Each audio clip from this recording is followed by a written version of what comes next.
السلام عليكم ورحمة الله وبركاته. الحمد لله والصلاة والسلام على رسول الله.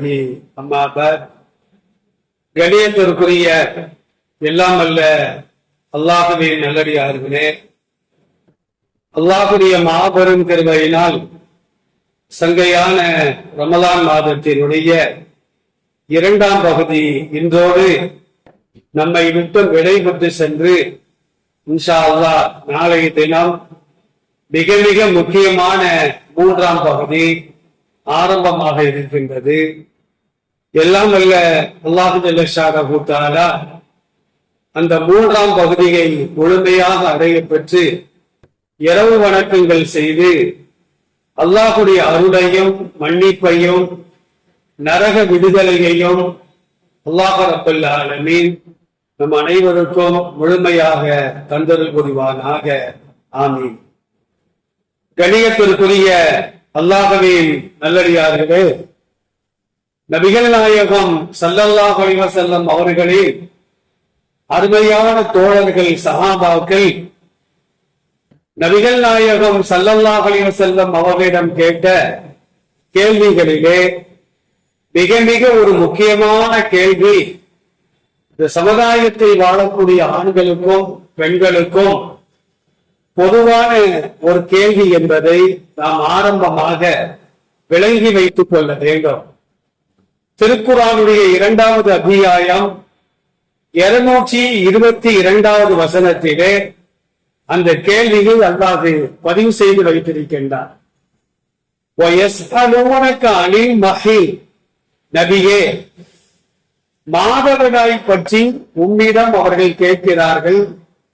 குல் நபியை நீங்கள் சொல்லுங்கள், குவ அதன், அது மிகப்பெரிய ஒரு தொல்லையாகும். எனவே ஃபஅத்தஸிலும் நிஸாஅ ஃபில் மஹீத், மனைவியோடு உடலுறவு கொள்வதை விட்டும் அந்த காலகட்டத்திலே நீங்கள் விலகிக் கொள்ளுங்கள். வலா தக்ரபூஹுன்ன ஹத்தா யதுஹுர்ன, அவர்கள் தூய்மையாகும் வரை அவர்களை நெருங்காதீர்கள். ஃபைதா தஃபக்கர்ன ஃபஅதூஹுன்ன மின் ஹைஸு அமரக்குமுல்லாஹ், அவர்கள் தூய்மையாகிவிட்டால் அல்லாஹ் உங்களுக்கு கட்டளையிட்டவாறு அவர்களோடு நீங்கள் நெருங்கிக் கொள்ளுங்கள். இன்னல்லாஹ யுஹிப்புத் தவ்வாபீன வ யுஹிப்புல் முத்தத்தஹிரீன், பாவம் செய்த பின்னால் தங்களை திருத்திக் கொள்வோரையும் பரிசுத்தமானவர்களையும் அல்லாஹ் பிரியப்படுகிறார் என்று இந்த வசனத்திலே அல்லாஹ் சொல்லி காட்டுகின்றார். இந்த வசனம் இறங்குவதற்கு ஒரு காரணம், பொதுவாக பெண்கள் யாராக இருந்தாலும், முஸ்லிம்களாக இருக்கட்டும் முஸ்லிம்கள் அல்லாத பெண்களாக இருக்கட்டும், பருவ வயதை அடைந்துவிட்டால் அவர்களுக்கு ஒவ்வொரு மாதமும் கர்ப்ப அறையில் இருந்து ஒரு வகையான இரத்தம் வெளியாகும். அதைத்தான் மாதவிடாய் என்றும் ஹைல் என்றும் மார்க்கம் சொல்லுகிறது. இந்த ஹைலுடைய விஷயத்துல சட்டங்களை அறிந்து கொள்வதற்கு நாம் வெட்கப்படுவது கூடாது. இன்னைக்கு இஸ்லாமிய ஆண்களும் பெண்களும் இது குறித்து சட்டங்களை அறிந்து கொள்கின்ற விஷயத்திலே அவர்கள் வெட்கப்படுகின்ற காரணத்தினால் மாதவிடாய் காலத்தில் அந்த பெண்களோடு நாம் எவ்வாறு நடந்து கொள்ளலாம், எவ்வாறு நடந்து கொள்வது கூடாது என்ற சட்டங்கள் தெரியாமல் கூடாதவைகளை எல்லாம் செய்து கொண்டும் எது எது கூடுமோ அவைகளை விட்டு விலகியும் வாழக்கூடிய ஒரு நிலைமையை இன்றைக்கு நாம் கண்கூடாக பார்த்து வருகின்றோம். இந்த வசனம் இறங்குவதற்கு காரணம் என்ன தெரியுமா? நபிகள் நாயகம் ஸல்லல்லாஹு அலைஹி வஸல்லம் அவர்களின் காலத்தில் வாழ்ந்த யூதர்கள் என்ன செய்வாங்க தெரியுமா? அனஸ் ரலியல்லாஹு அன்ஹு அறிவிக்கக்கூடிய செய்தி, யூதர்கள் தாய்க்கோ தாரத்திற்கோ சகோதரிக்கோ தான் பெற்ற மகளுக்கோ மாதவிடாய் ஏற்பட்டுவிட்டால் வீட்டை விட்டும் அவர்களை வெளியே துரத்தி விடுவார்கள். வீட்டிற்கு பின்னால் கொல்லை புறத்திலே ஒரு குடில் ஒன்றை போட்டு அவர்களுக்கு தனி படுக்கை, சாப்பிடுவதற்கு தனி பாத்திரம், அருந்துவதற்கு தனி பாத்திரம், வீட்டிற்குள்ளால் வரக்கூடாது என்று அதட்டி வைப்பார்கள். நீ வீட்டிற்குள்ளால் வந்துவிட்டால் வீட்டிற்கு தீட்டு ஏற்பட்டுவிடும். உணவு பாத்திரங்களை நீ தொட்டால் பாத்திரத்திற்கு தீட்டு ஏற்பட்டுவிடும். நாங்கள் பயன்படுத்துகின்ற படுக்கைகளை, விரிப்புகளை நீ விதித்தால், தொட்டால் அந்த படுக்கைகளுக்கு தீட்டு ஏற்பட்டுவிடும். எனவே அந்த மாதவிடாய் இருக்கின்ற வரையிலும் நீ வீட்டிற்குள்ளால் வருவது கூடாது. தாயையும் துரத்தி விடுவார்கள், தாரத்தையும் துரத்தி விடுவார்கள், தங்கையையும் துரத்தி விடுவார்கள், மகளையும் துரத்தி விடுவார்கள். இது யூதர்கள் செய்யக்கூடிய ஒரு காரியம். ஆனா வேற ஒரு கூட்டம் என்ன செய்யும் தெரியுமா? மாதவிடாய் காலங்களிலும் அந்த பெண்களோடு மற்ற காலங்களில் எப்படி உறவு வைத்துக் கொள்வார்களோ அதுபோன்று மாதவிடாய் காலங்களிலும் உடலுறவு வைத்துக் கொள்வார்கள். அவர்களை எல்லா வேலைகளுக்கும் பயன்படுத்திக் கொள்வார்கள். இப்படி ரெண்டு சாரார் இருக்கின்ற நேரத்தில் தான் அல்லாஹ் தூய்மையான இஸ்லாத்தை கொண்டு வருகின்றார். சஹாபாக்கள் கேட்கிறாங்க, யா ரசூலல்லாஹ், யூதர்களை போன்று நாங்கள் துரத்துவதா அல்லது மற்றொரு கூட்டத்தாரை போன்று எப்பவும் போல அந்த பெண்களை பயன்படுத்திக் கொள்வதா? எங்களுக்கு சட்டங்களை நீங்கள் சொல்லுங்கள் அப்படின்னு கேட்டவுடன்தான் அல்லாஹ் இந்த ஆயத்தை இறக்கி வைக்கின்றார். மாதவிடாய் குறித்து அவர்கள் உன்னிடம் கேட்கிறார்கள். குல் நபியே, நீங்கள் சொல்லுங்கள், அது தொல்லையான ஒரு காலகட்டம்.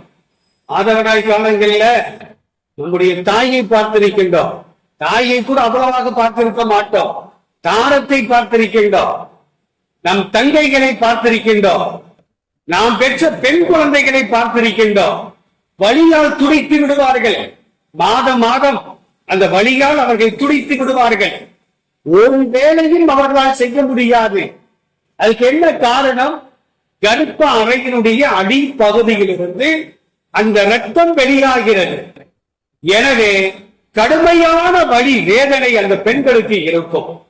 அந்த நேரத்துல படுக்க போட்டு நாம உறவு கொண்டால் அவர்களுக்கு இன்பமாக இருக்குமா? இருக்காது. எனவேதான் அல்லாஹ் சொல்லுகின்றான், அந்த பெண்களை வெளியே துரத்தாதீங்க, நீங்க விலகி போங்க கணவன்மார்களே. அரபு இலக்கணத்துல ஆண்பால் முன்னிலையை குறிக்கும். ஆண்களை அழைத்து சொல்லுகின்றான், நீங்கள் விலகிக் கொள்ளுங்கள், அந்த பெண்களோடு உறவு வைத்துக் கொள்ளாதீர்கள். அந்த காலகட்டத்தில் அவர்களுக்கு ஓய்வை நீங்கள் கொடுங்கள். வலா தக்ரபூஹுன்ன, அந்த பெண்களோடு நீங்கள் உறவை வைப்பதற்கு நெருங்காதீர்கள். ஹத்தா யத்துகுர்ன, அவர்கள் சுத்தமாகின்ற வரையிலும். ஃபைதா தத்தக்கர்ன, அவர்கள் சுத்தமாகிவிட்டால் ஃபஅத்துஹுன்ன மின் ஹைஸு அமரக்கும், அல்லாஹ் உங்களுக்கு ஏவிய பிரகாரம் அந்த பெண்களோடு நீங்கள் உறவு வைத்துக் கொள்ளுங்கள். ஏனென்று சொன்னால் தௌபா செய்யக்கூடியவர்களையும் அல்லாஹ் நேசிக்கின்றான், பரிசுத்தமானவர்களையும் அல்லாஹ் நேசிக்கின்றான் என்று இந்த சட்டத்தை நபிகள் நாயகம் ஸல்லல்லாஹு அலைஹி வஸல்லம் அவர்களுக்கு அல்லாஹ் பதிலாக கொடுக்கின்றார். அருமையானவர்களே, இந்த வசனத்துல மாதவிடாய் காலத்துல கணவன்மார்கள் செய்யக்கூடாத ஒரே ஒரு காரியத்தை அல்லாஹ் சொல்லுகின்றான், அந்த காலத்தில் உறவு வைத்துக் கொள்வது கூடாது. மருத்துவர்கள்ல கூட ஒரு சிலர் என்ன சொல்றாங்க அப்படின்னா, மாதவிடாய் காலத்தில் ஒருவன் உறவு கொண்டு குழந்தை தரித்து விட்டால் அந்த குழந்தைதான் திருநங்கையாக பிறக்கிறது. திருநங்கையாக பிறக்குத மருத்துவர்கள் சொல்லக்கூடிய ஒரு காரணம். அது அல்லாஹு ஆலம். மருத்துவர்கள்ல இது கருத்து வேறுபாடுகள் இருக்கிறது. சில மருத்துவர்கள் என்ன சொல்றாங்கன்னா, அந்த நேரத்தில் உறவு வைத்துக் கொண்டால் குழந்தையை தரிக்காது என்று சொல்கிறார்கள். ஆனா அல்லாஹ் போட்ட தடையை நீ மீறி உறவு கொண்டு தப்பி தவறி குழந்தை தரித்து விட்டால் அது திருநங்கையாகத்தான் பிறக்கும் என்று இன்றைக்கு மருத்துவர்களின் ஒரு சாரார் சொல்லி காட்டுகிறார்கள். ஹதீசுகளை நாம் திறந்து பார்க்கின்றோம். நபிகள் நாயகம் ஸல்லல்லாஹு அலைஹி வஸல்லம் அவர்கள் இன்னும் என்னென்ன கூடாது, மாதவிடாய் வரக்கூடிய பெண்களுக்கு என்னென்ன கூடாது என்பதை ஹதீஸ்களிலே சொல்கிறார்கள். நான் குர்ஆன்ல வந்தா மட்டும்தான் ஏத்துக்கிறேன், ஹதீஸ்ல வந்தா ஏத்துக்கிற மாட்டேன் அப்படின்னா நம்ம தொழுகவே முடியாது. ஆனா அல்லாஹ் வந்து குர்ஆன்ல அகீமுஸ் ஸலாம் தான் சொல்றான், தொழுகை நிலைநாட்டுங்கள் என்று சொல்லுகின்றான். எப்படி தக்பீர் கட்டுறது, தக்பீர் கட்டின பின்னால என்ன ஓதுறது, முதல்ல என்ன சூறா ஓதணும், அடுத்து என்ன சூறா ஓதணும், முதல்ல ருக்கு செய்யணுமா சஜிதா செய்யணுமா, எத்தனை ருக்கு செய்யணும், எத்தனை சஜிதா செய்யணும், லுஹருக்கு எத்தனை ரக்காத்து, அஸருக்கு எத்தனை ரக்காத்து, இது எல்லாமே குர்ஆன்ல கிடையாது, ஹதீஸ்ல தான் இருக்கு. ஆத்து ஸக்காத் அல்லாஹ் சொல்றான், ஸக்காத்தை கொடுங்கள் என்று அல்லாஹ் சொல்லுகின்றான்.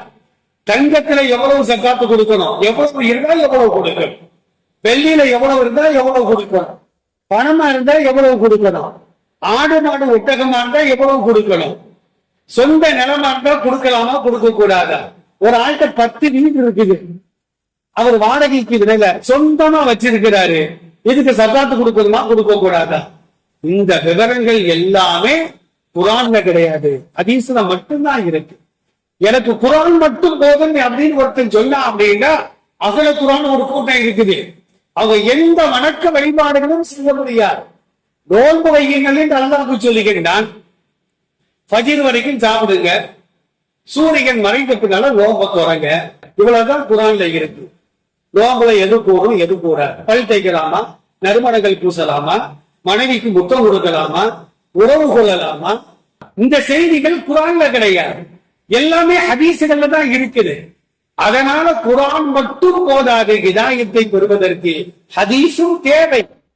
அதுதான் அல்லாஹ் சொல்லுகின்றான், அத்தீஉல்லாஹு வ அத்தீஉர் ரசூல், அல்லாஹ்விற்கும் நீங்கள் கட்டுப்படுங்கள், அல்லாஹ்வுடைய தூதருக்கும் நீங்கள் கட்டுப்படுங்கள். என்ன அர்த்தம்? குர்ஆனையும் ஏற்றுக்கொள்ளுங்கள், ஹதீஸையும் ஏற்றுக்கொள்ளுங்கள்.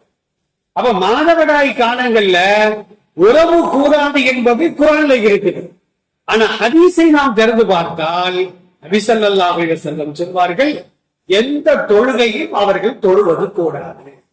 மாதவிடாய் காலங்கள்ல 5 நேரம் தொழுவது கூடாது, சுன்னத்து தொழுவது கூடாது, நஃபில் தொழுவது கூடாது, தராவிஹ் தொழுவது கூடாது, தஹஜ்ஜுத் தொழுவது கூடாது.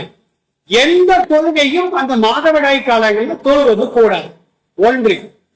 இரண்டாவது என்ன தெரியுமா? நோன்பு நோற்பது கூடாது, ஹராம் அவர்களுக்கு. தொழுவது ஹராம் மாதவிடாய் காலங்கள்ல, நோன்பு நோற்பது ஹராம் மாதவிடாய் காலங்கள்ல. அடுத்து காபத்துல்லாவை தவாஃப் செய்வது கூடாது. ஹஜ்ஜிக்கோ உம்ராவுக்கோ நம்ம தாயை அழைத்து செல்கின்றோம், மனைவியை அழைத்து செல்கின்றோம், மகளை அழைத்து செல்கின்றோம், சகோதரியை அழைத்து செல்கின்றோம். அந்த நேரத்தில் அவர்களுக்கு தீட்டு ஏற்பட்டு விட்டால், மாதவிடாய் ஏற்பட்டு விட்டால் சஹீ செய்யலாம், சஃபா மர்வாவுக்கு மத்தியில தொங்கோட்டம் போடலாம். ஆனால் தவாஃப் செய்வது கூட, தல்பியா சொல்லலாம், லப்பைக் அல்லாஹும்ம லப்பைக், தல்பியா தாராளமாக சொல்லலாம், சுப்ஹானல்லாஹ், அல்ஹம்துலில்லாஹ், அல்லாஹு அக்பர், லா இலாஹ இல்லல்லாஹ், அதையெல்லாம் சொல்லலாம். ஆனால் இறையில்லமாம் காபாவை தவாஃப் செய்வது கூட. ஏனென்று சொன்னால் நபிகள் நாயகம் ஸல்லல்லாஹு அலைஹி வஸல்லம் சொல்வார்கள், அத்தவாஃபு கஸ்ஸலாம், தவாஃப் என்பது தொழுகையை போன்று என்று சொல்வார்கள். தொழுகைக்கு உள்ள அவசியம், தவாஃபுக்கு உள்ள அவசியம். தவாஃப் செய்யும் போது ஒண்ணு முடிச்சுட்டுனா விட்டுட்டு வந்துடணும், திரும்ப ஒழிச்சிட்டு தான் போய் தொடரணும். ஒளி இல்லாம தவாஃப் செய்தால் அந்த தவாஃபை அல்லாஹ் ஏற்றுக்கொள்ள மாட்டான். தவாஃப் ஏற்றுக்கொள்ளப்படவில்லை என்றால் அந்த உம்ரா கூடாது, ஹஜ்ஜும் கூடாது. அப்ப ஆயிஷா ரலியல்லாஹு அன்ஹா அவர்களை நபிகள் நாயகம் ஸல்லல்லாஹு அலைஹி வஸல்லம் அவர்கள் ஹஜ்ஜிக்கு அழைத்து சென்ற நேரத்துல அவர்களுக்கு மாதவிடாய் ஏற்பட்டு விட்டது. அப்ப ஆயிஷாவை பார்த்து சொன்னார்கள், ஆயிஷா உனக்கு ஏற்பட்டு விட்டதா? ஆமாம் யா ரசூலல்லாஹ், நீ தவாஃப் மட்டும் செய்யாத, மற்றதெல்லாம் நீ செய், சஹீ செய்யலாம், தல்பியா ஓதலாம், திக்ர் செய்யலாம், இதையெல்லாம் நீ செய்து கொள் என்று நபிகள் பெருமானார் ஸல்லல்லாஹு அலைஹி வஸல்லம் ஆயிஷாவை பார்த்து மாத்திரமல்ல, இந்த சமுதாயத்தில் உலகம் உள்ளளவு வரக்கூடிய எல்லா பெண்களுக்கும் அந்த சட்டத்தை சொன்னார். அதே நேரத்தில் ஆயிஷா ரலியல்லாஹு அன்ஹா அறிவிக்கக்கூடிய செய்தி புகாரி, முஸ்லிம் போன்ற நூல்கள்ல பதிவு செய்யப்படுகிறது. மாதவிடாய் காலங்கள்ல தொழுவது கூடாது, நோன்பு நோற்பது கூடாது, என்று எங்களுக்கு பெருமானார் சொல்வார்கள். ஆனால் ரமலான் முடிஞ்ச பின்னால, நாங்க சுத்தமான பின்னால விடுபட்ட நோன்பை கலா செய்யுமாறு சொல்வார்கள்.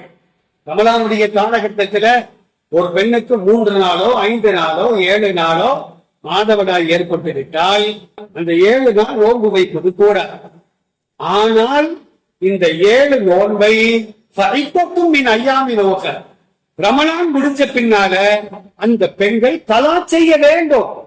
இன்னைக்கு பெரும்பாலான பெண்கள் கலா செய்யறதே இல்லை.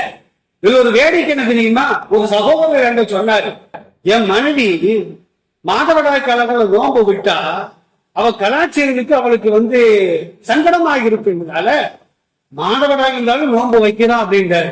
நான் சொல்ற பச்சை ஹராம் அப்படிங்க. அல்லாவே நோன்பு வைக்காதன்னு சொல்றான். நீ என்ன பெரிய மேதாவித்தனமா நோன்பு வைக்கிறது? அந்த காலத்துல நோன்பு வைத்தால் அதை அல்லாஹ் ஏற்றுக்கொள்ள மாட்டான். மற்ற காலங்களில் காரணம் இல்லாமல் நோன்பை விடுவது எப்படி மாபதிக குற்றமோ அதை போன்றுதான் மாதவிடாய் பெண்கள் 5 நேரம் தொழுவது ஹராம், நோன்பு நோக்குவது ஹராம், தவாஃப் செய்வது ஹராம், கணவனோடு உறவு கொள்வது ஹராம். நிகழ் நாயகம் ஸல்லல்லாஹு அலைஹி வஸல்லம் சொல்வார். அப்ப ஆயிஷா ரலியல்லாஹு அன்ஹா சொல்றாங்க, நோன்பை கலா செய்ய வேண்டும் என்று எங்களுக்கு கட்டளை இடுவார்கள். ஆனா 7 நாளுல 35 வக்து அடிபட்டு போகுது. 35 வக்த கலா செய்ய வேண்டாம் என்று சொல்வார்கள். தொழுகை கலா செய்ய வேண்டாம். இஸ்லாத்துல நோன்பு சிறந்ததா தொழுகை சிறந்ததா என்றால் தொழுகை தான் சிறந்தது. ஒரு மனிதனுக்கு எஞ்சான் உடம்பு கொண்ட ஒரு மனிதனுக்கு சிரசை பிரதானம் என்று சொல்வார்கள். நம்முடைய உடம்புல கை இல்லாம வாழ்ந்துடலாம், கால் இல்லாம வாழ்ந்துடலாம், கிட்னி இல்லாம வாழ்ந்துடலாம். ஆனா எல்லாம் சரியா இருக்கு, தலை இல்லாம வாழ முடியுமா? ஆனா இன்னைக்கு சமுதாயத்துல பிறகு தலை இல்லாம தான் வாழ்ந்துட்டு இருக்கிறாங்க. ஏன் அப்படின்னா 5 கடமைகளில் தொழுகை என்பது தலையை போன்றது. பெருமானார் ஸல்லல்லாஹு அலைஹி வஸல்லம் சொல்வார்கள். எனவேதான் அந்த தொழுகையை கூட கலா செய்ய வேண்டாம் என்று சமுதாயத்திற்கு சிரமமாகிவிடும். ஏன்னா நல்லா இருக்கிற காலத்திலே 5 நேரம் தொழுது பெண்களுக்கு ரொம்ப சிரமமா இருக்கு. அவங்க தொழுகலாம் நிற்கும் போது நம்மால் போய் சாப்பாடு போடுவாரு, அந்த அம்மா அப்படியே தொழுகை கேட்டு. அப்படி இருக்கிற காலகட்டத்துல விடுபட்ட தொழுகையெல்லாம் கலாச்சி அப்படின்னா போவாங்க நீங்களும் உங்க இஸ்லாமும் அப்படின்னு அம்மா வெளியே போகுது. ஆனா அது சிரமமான காலம். ஆனால் நோன்பு அது ஆண்டிற்கு ஒரு முறை நாம் கடைபிடிக்கின்ற காரணத்தினால் அந்த நோன்பை கலா செய்ய வேண்டும். ஆயிஷா ரலியல்லாஹு அன்ஹா சொல்றாங்க, நாங்கள் ரமலானில் விடுபட்ட நோன்பை அடுத்து வரக்கூடிய ஷாபான் மாதத்திலே நாங்கள் கலா செய்வோம். ஷாபான் மாதம் அப்படின்னா 8வது மாதம், ரமலான் 9வது மாதம். அப்ப ரமலானுக்கு முந்தி இருக்கின்ற ஷாபான் மாதத்தில் தான் 9வது மாதத்தில் நாங்கள் விடுபட்ட நோன்பை கலா செய்வோம். அதுக்கு ஆயிஷா ரலியல்லாஹு அன்ஹா அற்புதமான ஒரு காரணத்தை சொல்வார்கள். ஏன் நாங்க ஷவ்வால்ல 10வது மாதம் இருக்கு, 11வது மாதம் இருக்கு, 12வது மாதம் இருக்குது, 1, 2, 3, 4, 5, 6 இருக்குது, அப்பெல்லாம் கலா செய்யாம அது இன்னும் ரமலானுக்கு முந்திய ஷாபான்ல ஏன் நாங்க கலா செய்யணும் அப்படின்னா அந்த மாசத்துல ரமலானை தவிர மற்ற மாதங்களில் பெருமானார் நோன்பு நோற்பதை விட ஷாபான் மாதத்தில் தான் அதிகமாக நோன்பு வைப்பார்கள். அப்ப அவர்களோடு சேர்ந்து நாங்களும் என்ன செய்வோம், நோன்பு வைப்போம் என்று ஆயிஷா ரலியல்லாஹு அன்ஹா அறிவிக்கக்கூடிய செய்திகள் சஹீஹான ஹதீஸ்கள்ல பதிவு செய்யப்படுகிறது. அதனால கவனத்தில் வைத்துக் கொள்ள வேண்டும். மாதவிடாய் பெண்களை வீட்டை விட்டு துரத்துவதும் கூடாது, மாதவிடாய் பெண்களோடு உறவு கொள்வதும் கூடாது. சமீபத்தில் கூட ஒரு நண்பர் சொன்னார், அடிக்கடி போன் பண்ணி கேட்பாங்க மனைவிட்ட, மாதவிடாய் காலத்துல ஏன் தொழுகாம இருக்கு அப்படின்னு. முட்டா பெய்தா தொழுகே கூடாதுன்னா அவர்கிட்ட நம்ம சொல்லி இருக்கிறோம். அதனால மாதவிடாய் காலத்துல ரொம்ப சில பேருக்கு மார்க்கம் முக்தி போனதான் இந்த மாதிரி செய்வாங்க. அதுல அந்த காலகட்டத்துல தொழுவது அல்லாவே அனுமதி தரும் பொழுது அந்த அனுமதியை நாம் பயன்படுத்திக் கொள்ள வேண்டும். இன்ஷா அல்லாஹ் மற்றவை அவர்களுக்கு என்னென்ன கூடும், அவர்களோடு கணவன்மார்கள் எப்படியெல்லாம் நடந்து கொள்ளலாம் என்ற செய்திகளோ சஹாபாக்கள் கேட்ட கேள்வியின் மூலமாக இந்த சமுதாயத்திற்கு அன்பளிப்பாக கிடைத்திருக்கிறது. இன்ஷா அல்லாஹ் வரக்கூடிய நாட்களில் பார்ப்போம். அல்லாஹ் நல்ல விளக்கத்தை தருவானாக. அஸ்ஸலாமு அலைக்கும் வரஹ்மத்துல்லாஹ்.